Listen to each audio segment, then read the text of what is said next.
Like, imagine somebody just dropping a house on your grave. I'd be pissed. I'd be scooting, booting, tooting. I'd be giving them them ghost farts. I'd be the demon under the stairs. I'd be tooting and scooting and Ghost booting. farts.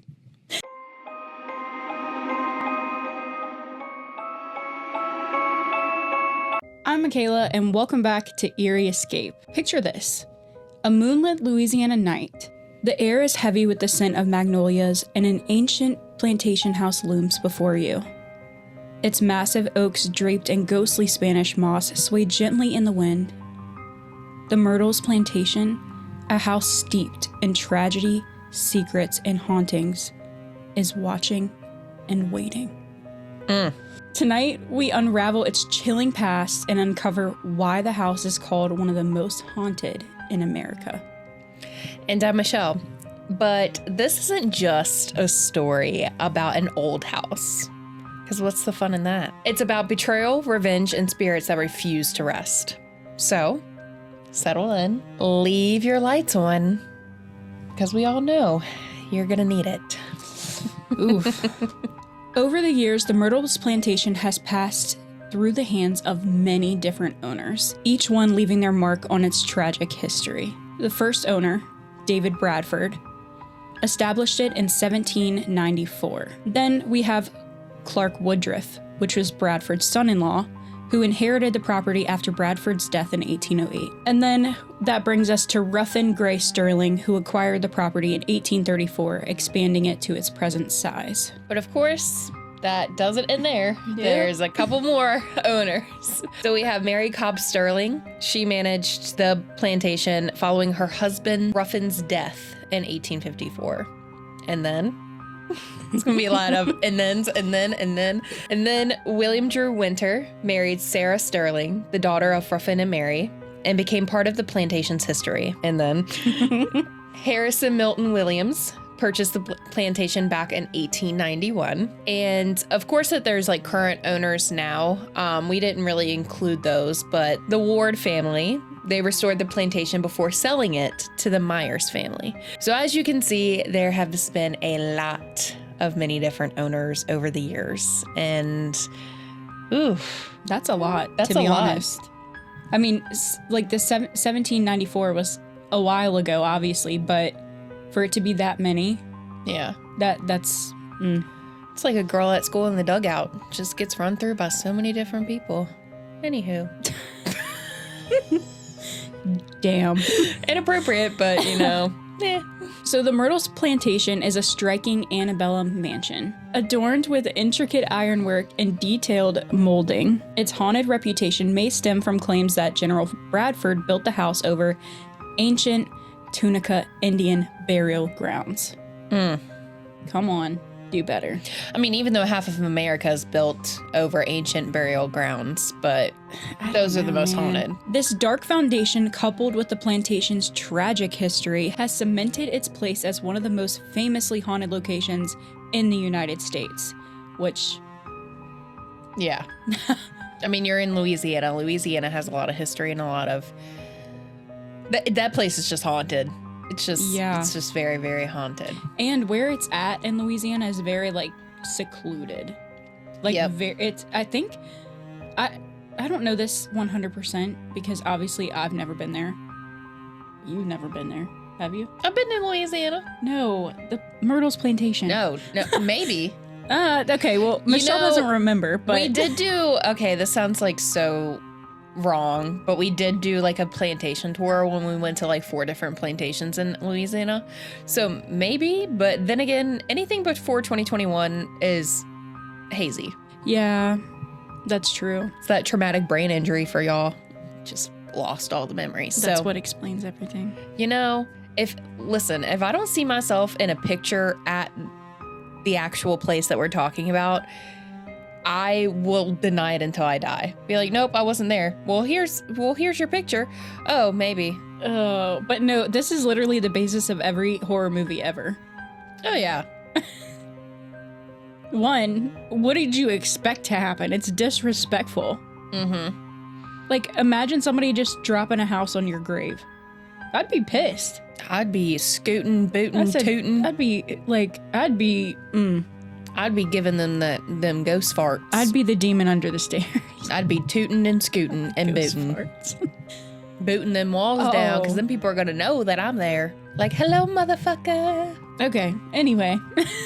Anywho. So it all began in 1796 when General David Bradford built the Myrtles Plantation in St. Francisville, Louisiana. The house was a symbol of Southern wealth, power, and darkness. A lot of darkness. In those earlier days, enslaved individuals worked the land, and their suffering echoes through its walls even today. Yes. So this house is Creole cottage style with its expansive clapboard exterior, and it's 22 rooms. 22 rooms.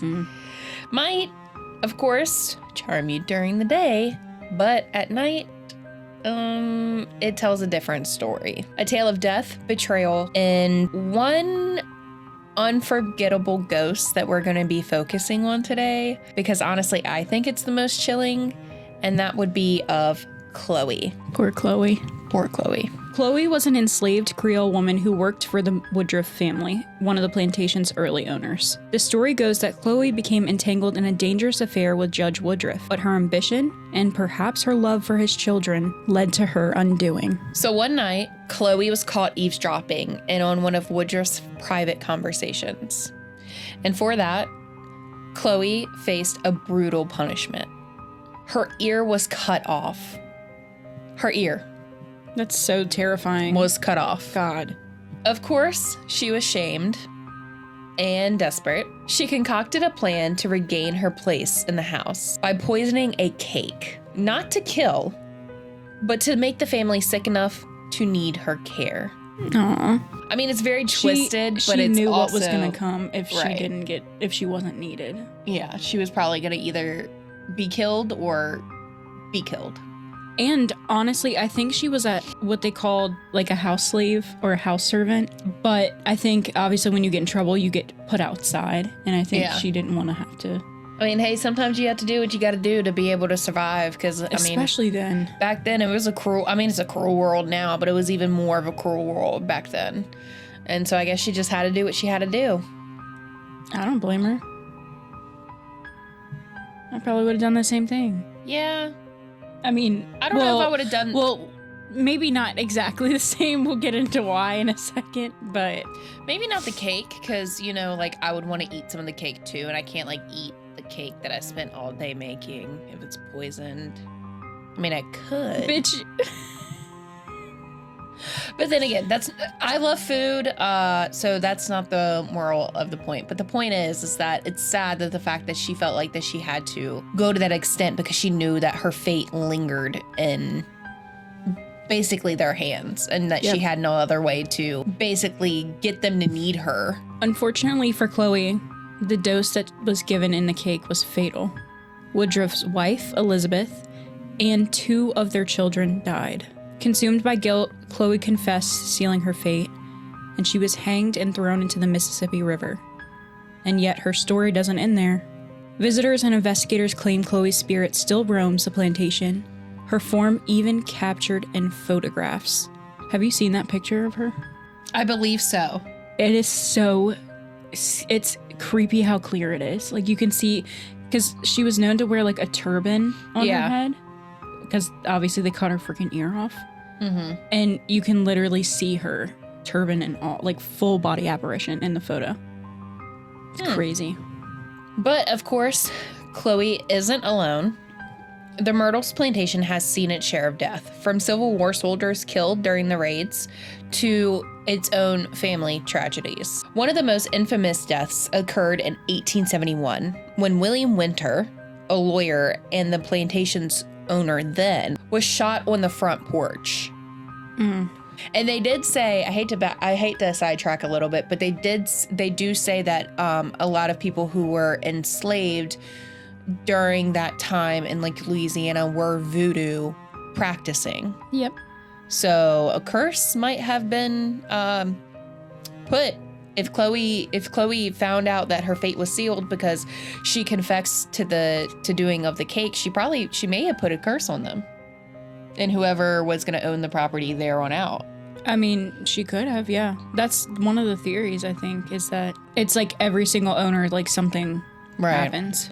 So legend says that he crawled back into the house, climbed the stairs, and collapsed on the 17th step.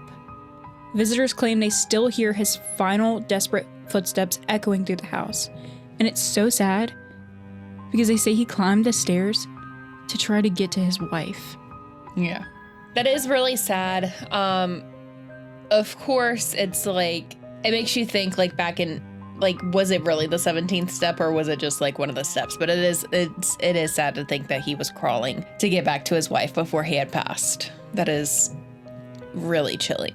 So, of course, guests report chilling encounters, ghostly children, giggling in the parlor, handprints mysteriously appearing on mirrors, and disembodied voices in the halls. Spooky. I think there's just something about it being children that makes it creepier. Yeah. You know, when kids are involved, it also makes it like brings like a sad effect to it because, Yes. you know, it's children. Like, you know, children aren't supposed to die so young. And unfortunately, it does happen. But it kind of like reminds me when I was researching this, it's like, it kind of reminds me of like the American Story, like Murder House, where like all those spirits are trapped in one house. Oh, yeah. And they have like nowhere to go. It makes me kind of think of this because it's like, you know, even though it is a 22 bedroom house, of how many spirits are in that house currently. And I mean, you know, you also got to think they've had a lot of natural disasters in Louisiana, like hurricane storms, dragged away by floodings and all that kind of stuff. So it just makes you think like how many spirits are actually within those walls. I really think, I remember this was a while back. I was watching, it was like I don't know, one of the ghost shows. There's so friggin' many. They've all been to Myrtles Plantation, okay? Especially Zach Bagans. Aaron, get in the basement. There's an actual like thing that happens where people will go there and they'll be like the only person staying because it's basically like a bed and breakfast now. Yeah, it is a bed and breakfast. And they'll go and stay there, and even if they're the only guest there, and let's say there's like one person that's like the caretaker at the time, it literally feels like the house is full. Yeah. Like the energy there is just so intense all the time. Because there's so many spirits. That's insane. One visitor described blurry, inexplicable photos taken on their phone. Some they didn't even remember taking. Sounds like me. But like in all serious note, it's kind of weird that they would go in and take pictures and then they don't remember taking them and they're just on their phone. Oh my God. Okay, this is kind of a tangent. I'm sorry. This is so random, but sorry. This is so random, but I need to tell you. I was watching Project Fear. Well, this was back when they were Destination Fear. I thought you were about to say Project Runway, and I was about to say, girl, what does Project Runway have to do with this? I mean, I know they got some spooky designs on there, but come on now, Project Runway. Project Fear. Sorry. Well, actually, this was back when they still had the show, so it was Destination Fear. But they went I still thought you were talking about Okay, Project Dakota Fear. Layden, Chelsea Layden. You don't know who they are, do you? Okay, so Dakota Layden used to actually work behind the scenes on Ghost Adventures. Okay. And then his sister Chelsea, their friend Tanner, and their other friend Alex separated and had their own show on to the Travel Channel called Destination Fear. Destination Fear was one of the shows that was canceled when all that stuff happened with like Nick Groff and like, yeah. Yeah.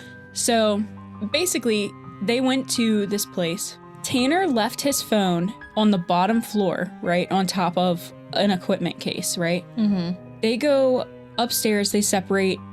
Tanner and Dakota go off, and then Chelsea and Alex go off somewhere else. Chelsea and Alex are on the third floor. Dakota and Tanner are like on the 4th, like somewhere else in the building, but nobody's on the 1st floor. Alex gets a call from Tanner, like his phone. And he's like, that's weird. We have walkies. Like, why would he be calling me? He answers the phone and nothing happens. Like, nobody's there. And he's like, that's weird. And then all of a sudden he hears like this weird noise and it hangs up. He's like, I guess he didn't mean to call me, or like maybe he butt dialed me or something. 2 seconds later, it calls again and he answers again. And he's like, Tanner, what's up? And all of a sudden it's like static. And then you hear this loud screech in the phone.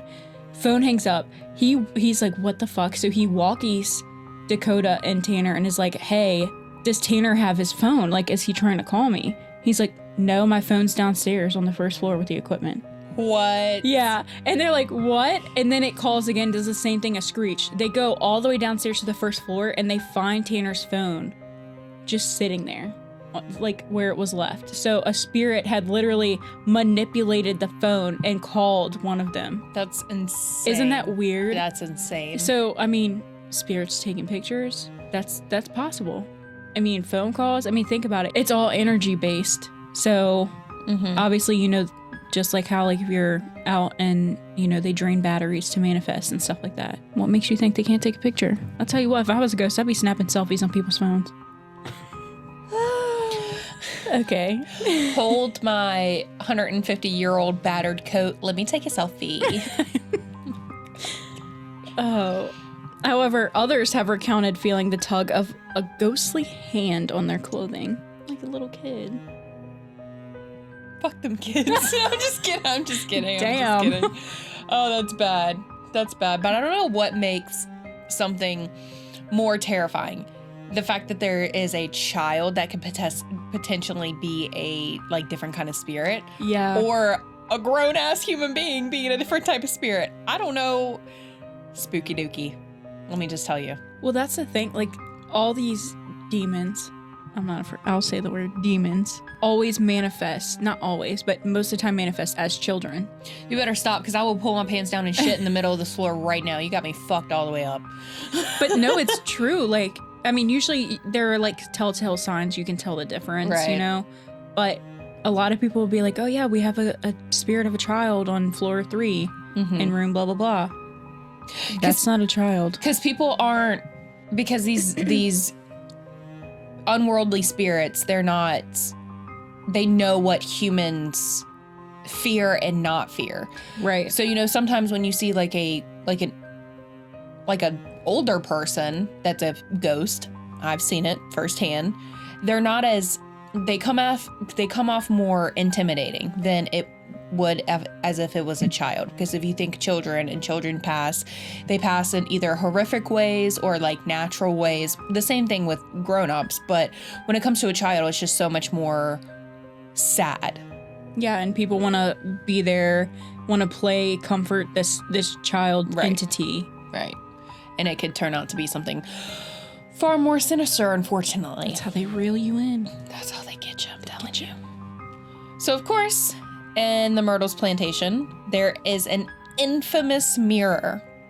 Now, I remember a while ago when Michaela was telling me about this mirror, and as we were researching, it's kind of weird how the mirror kind of like popped back up in the research as well. So apparently that there's this infamous mirror, and no matter how often it is cleaned, smudges resembling faces always return. Either it be faces or handprints, they always return. Yep. Some say that the spirits are of the Woodruff's children, trapped between the worlds, because they do say that mirrors are portals in a way, and that's why they say that you never put a mirror against a mirror, because it could be opening up a portal. And not only that, I thought that the mirror thing was very interesting, is that, like, you know, no matter how much they cleaned it, it kept coming back. Side trailing just a little bit, I used to live in this house when I was younger, and Michaela has covered this on her TikTok. There's like the full story on her TikTok of my ghost story that I submitted to her. I'll put it in the description. Yes, she'll link it down in the but I used to live in this house when I was younger. It's about 15 minutes from the house that I'm currently at now. And there was apparently a spirit of an old man that had passed away in his house. Old. Well, when he was on hospice, he was hooked up to an IV to get like fluids and medications and all this kind of stuff. And this was like years ago. This was maybe back in like, my parents bought the house 1998, I think. 1997, 1998. Not long after your brother was born. Right. Yeah. About 2 years. So yeah, it was like 98, 99. In their bedroom, they had blood splatters on the top of the ceiling. And it wasn't like a murder scene blood splatter. It was like maybe... It was like in like a single, dots. It was like in a single line, and it was like a little dot, like a little bit of dots here and there. Like it wasn't like huge. My parents, I could not tell you how many times, have painted, prime paint, sand, everything, painted over this one spot in their bedroom ceiling. No matter how many times, it was probably like 8 or 9 times that they had, it kept coming through. The bloodstains kept coming through, and they looked fresh. Like they weren't like old and dark red or looked like they'd have been dried out. No, like they looked bright red and fresh. I will never forget that. So of course, you know, more spooky things happen in the house, which Michaela does cover that in her TikTok that she created. But I just thought that I would add that because when it comes to the mirror at this plantation house, it makes sense because I've lived it. It's just talking about it just made my fucking butthole curl back in. Whew. And I mean, yeah, that mirror, the fact that they have the original mirror, yes, it's crazy. But I think obviously when they passed, they were literally at the dining room table when they passed because it was like immediate because it was so much. Yeah. And that was actually in the dining room. But now when you go there, it's in the very, like as soon as you walk in the door, it's right there. Yeah. And people have taken pictures in it and you can see stuff in the background of the pictures. But yeah, that tarnish, it's all over it. We can insert a picture and you can see it. It obviously is scary. That's why they used to cover up mirrors back in the day when people died. They still do that in Romania. It's like a custom, I believe, don't quote me on it, and if I'm wrong, please correct me in the comments below, but I do believe in Romania, I think in some Romani cultures, that they still cover the mirrors when people do pass because apparently ghosts aren't supposed to see their own reflection because it can make them not pass into the afterlife. It makes sense. And some, I'm not sure about how many Catholics nowadays still practice the old level Catholicism, but it is also in the Catholic practice from here and there. It depends on what type, like what kind, how heavy you practice. You're supposed to cover your mirrors after the dead. Because 1, it's a sign of respect. 2, it's so they are able to pass on to the afterlife. And 3, it's so you don't see them in the mirror because then that means that they could be stuck with you. Yep. In a sinister way. It's funny. We, the other week I was on that podcast, the Grave podcast, and we got on the topic about how, this is kind of random, but it's related in a way, how shadow figures are actually ghosts. That have lost their humanity. And like that's like a theory that just it makes me think of that. Like what happens when if that is the case, like let's say somebody passes, you don't cover the mirror and then they're stuck and attached to you. What happens when you pass on? They slowly start to like lose their facial features and stuff like that because nobody knew who they were and that they were there. Right. Or in Supernatural when Bobby passes away and he gets like irritated and becomes like a negative spirit because he's so mad and upset because he doesn't understand what's going on, or like they don't understand that it's Bobby. Like it's like that. I feel like that's a real thing. It is. I do believe it's a real thing. And I know this is like kind of like far-fetching it, but I don't know if any of you all remember, which if you're cool, then you do. But back then with like the PlayStation 2 games and the Kingdom of Hearts games, where it was like a dark video game based off of Disney, and how they would have these shadow creatures come up. I forgot what they were called, and don't hate me, I just played Kingdom Hearts like a little while ago. I love Kingdom Hearts. But the shadows that come up out of the ground are supposed to be evil. Like they're evil and you have to get rid of them or they will come and possess you and take your soul. And I know that it's just a video game and it's supposed to be based off of a children's network. But think about it. Everything, no matter how pure it is somewhat has a conspiracy attached to it and somewhat does have deep roots in it somewhere. I mean, even, I know this is even more far-fetched, but like princess stories. Like there's darker versions of the princess stories. Like there's always a darker version of something. So it makes you think like, how far is a spirit willing to go to fully enroot itself in you and take your soul, even if it's meant for good? Because they don't want to be separated. Yeah. Right. I know that was a little bit of a far fling, but I don't think so. I mean, as a person, like say your significant other passes away and they want to, obviously you made a vow to be with each other for the rest of your life. And then they're gone per se, but they're still around in the spiritual realm. They don't want to leave you. No. And I feel like, again, you're losing that sense of humanity. So once you get to that point, it's like, I want to be with them so bad, I'm going to do what I have to do. Yep. That's why a lot of people do malpractice of witchcraft and they end up opening themselves up to something more demonic than what they intend. So that's why mirrors just have such a very like dark history, even though they're intended for you to basically be self-absorbed and have vanity. Scrying. Scrying. The fuck? Do you know what scrying is? No. Scrying, I believe it's tied into witchcraft, but a lot of people will do it. So basically you sit in front of a mirror with just a candle and you stare into the mirror at the reflection, and once you stare, like as you stare, you'll slowly start to see things manifest in the background, and you don't know if it's behind you or if it's what you're seeing in the mirror. That's like a real thing. Yeah. They also had these things called psychomantiums. Have you ever heard of those? No. Similar situation. It's basically like a closet. You're sitting, it's just a closet with a singular chair. There's a mirror in front of you and a mirror behind you. So it's essentially creating a portal. Right. Back and forth. And you're supposed to sit in the middle and stare into the numerous reflections and you'll see things. Yeah. That's creepy. Yeah. That's creepy. Visitors to Myrtles Plantation often speak of an unshakable sense of being watched, especially in the shadowy corners where Chloe's most known to linger. Many described a suffocating sadness that clings to the air, while others feel an uncanny warmth, as if unseen spirits are drawing them in, eager to share their secrets. So that makes me think, some people say that it's a suffocating sadness, and some people say that it is a warmth. So who's weak and who's not? There's another guy that was on one of those ghost shows. He was a guest. He's a guest that's been known to stay here, and he keeps coming back. He's had paranormal experiences, but he says that he is obsessed with it and he loves it.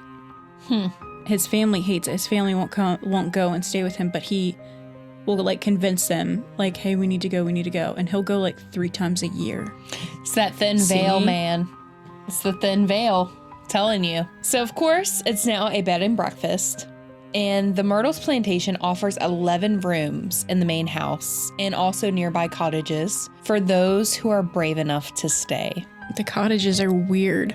So of course by night, the creaking floorboards and whispers of the past come alive. Of course, it's at night. Why wouldn't it? By day, guided tours uncover the sinister stories and ghostly encounters that have made this place infamous. I'd love to do a night tour there. Oh my God, you're fine. You are fine. We can go and we'll go get beignets. Can we get beignets at Café first? du Mont. Yeah. Can I take them with me? Yeah. Okay. Can we get pizza too? Pizza? Yeah, so I have a beignet in one hand and pizza in the other hand. Sure. So if I have to pull up my pants and run, I can just shove both of them, so it's like a 2-for-1, and then get the fuck out of there. Jesus Christ. You can lure me to do anything with food. I don't know about that. Anything. Michelle is very anti haunted locations. Yeah. Even though she lives in a haunted house. How insane is that? It's family members. Are you sure? Listen, they leave me alone when I eat at 2:30 in the morning, okay? So if they leave me alone during witching hour, they leave me alone. As long as you set boundaries and you're not fucking around, okay? When you fuck around, you find out, literally. You think I'm gonna bring a Ouija board up in here? But see, that's the thing I'm talking about. Like, people can use Ouija boards and if they know what they're doing and be okay. But you still always have a risk. However, people go in there and they taunt spirits and like whatever. What the hell do you expect to happen? Hello? And never, ever, I beg of you, make your own Ouija board. I have. Don't do it. Wow. That's crazy. It's fucking ironic, isn't it? It is, because now Michelle won't even go. She told me the other day that she would go with me because we're like surrounded by, where we live is pretty much like a Civil War battlefield, like everywhere of history and battles. And I was stuff. like, oh, we should go. She said that she would go with me. I got an EMF detector for Christmas, okay? Nothing insane. And I asked her if she wanted to go, and she said she would go only if it was during the day. Yeah. And if she got food. Yeah. She wouldn't go at night, but she'd go during the day. What is the night? What is the daytime and the nighttime gonna save you from? It depends on what kind of food we're talking, okay? My food price goes a little bit up when it gets darker during the day. Just saying. Oh my god. Instead of buying store brand, you gotta buy me the real shit. They're still gonna be there even in the daytime. I mean, yeah, but at least I can see where I'm going before I fall when I'm running through the woods. Oh, you want to go in the woods? No. I was thinking like the open battlefields. Like close to the car?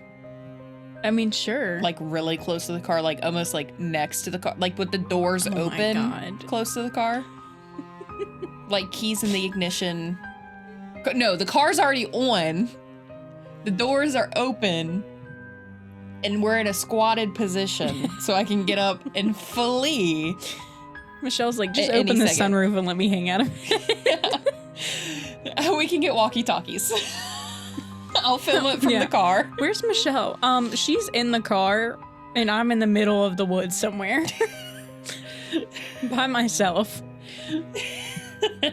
I'm calling it investigative journalism from the safety of my own vehicle so I can depart and leave you in the middle of the woods. You know what's so crazy? Jesus. If anything were to pop off in the middle of the woods at night and I was in the car and you were in the woods like getting mauled, it's my obligation to come and save you. So I would have to like, I don't know, I would have to be... Michelle would leave my ass and go get that help from somewhere else. I would be dead. I mean, at least I'd bring you back a couple of cheeseburgers from McDonald's. Bitch, so I'd be dead.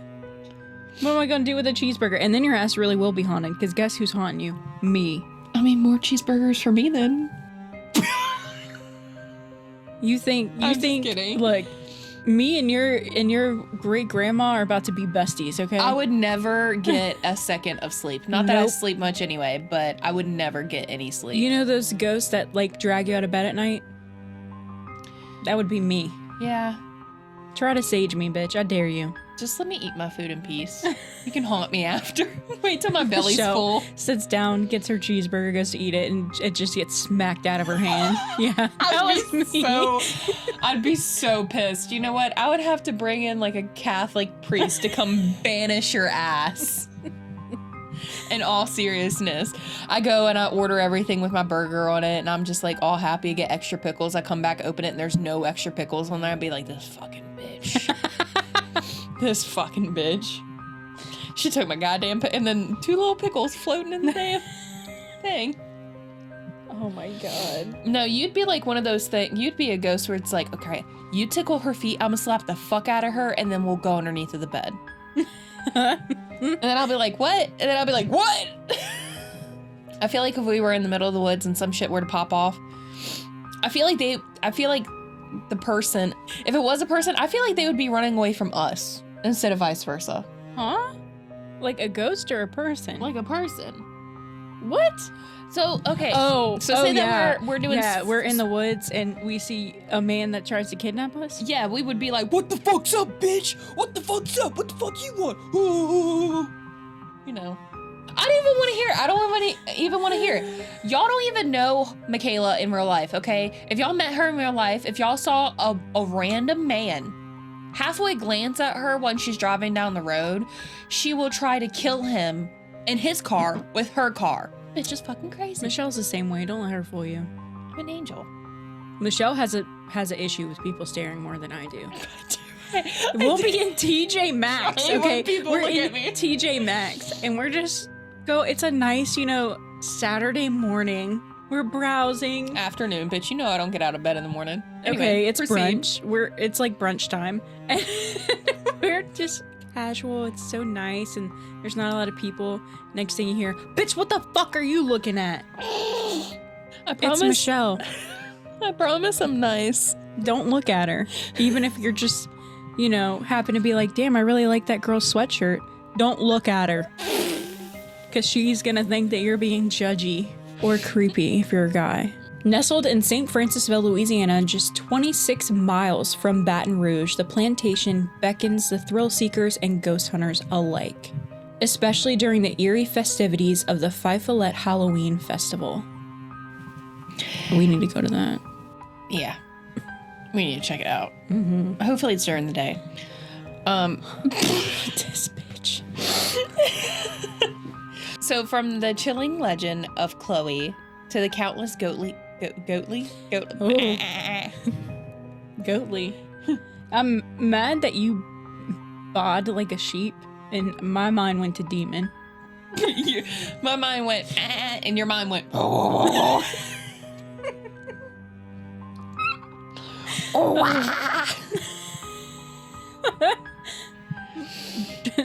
Drop a comment down below if you're down with the sickness, because we are. We are the sickest of the sicknesses. We are ill. Not well. Mentally or physically. Definitely physically unwell. Definitely physically. From the chilling legend of Chloe to the countless ghostly apparitions that are seen wandering its grounds, the Myrtles Plantation is a place where history and hauntings intertwine. For those who are drawn to the macabre, a visit to this haunted haven is not just a trip. It's an encounter that you will never forget. But why does the Myrtle Plantation remain such a hotbed of paranormal activity? Some believe it's the lingering spirits of those who suffered on the property. Slaves, the Woodruff family, or even Civil War soldiers. Others point to the land itself, built on a Tunica burial ground, as the source of the hauntings. Yes. And so what's undeniable is that the Myrtles Plantation is alive with stories. Each ghostly encounter adds another layer to its haunting legacy.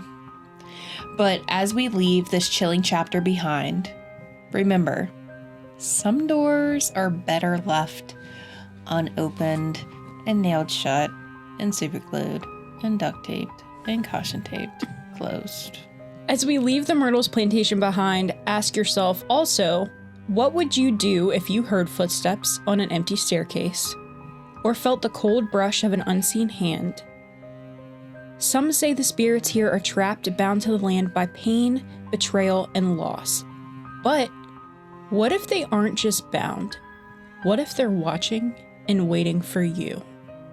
And only for you. And if you dare to visit, remember, ghosts don't always wait until nightfall to show themselves. That's crazy. Sometimes they just need someone willing to see. Or worse, someone willing to listen. Thank you for joining us on this chilling journey. If you enjoyed this episode of Eerie Escape, be sure to like, subscribe, and leave a comment. So tell us, would you spend a night in the Myrtles Plantation? And if you have, please let us know. Until next time, stay curious, stay cautious, and whatever you do, don't look behind you. I won't. As I'm looking at the viewfinder. It's like, what's that right there? I will say our light did go out mid-episode. But of course, until next time, sweet nightmares. It's like a 2-for-1 special. Gather around, folks. Oh.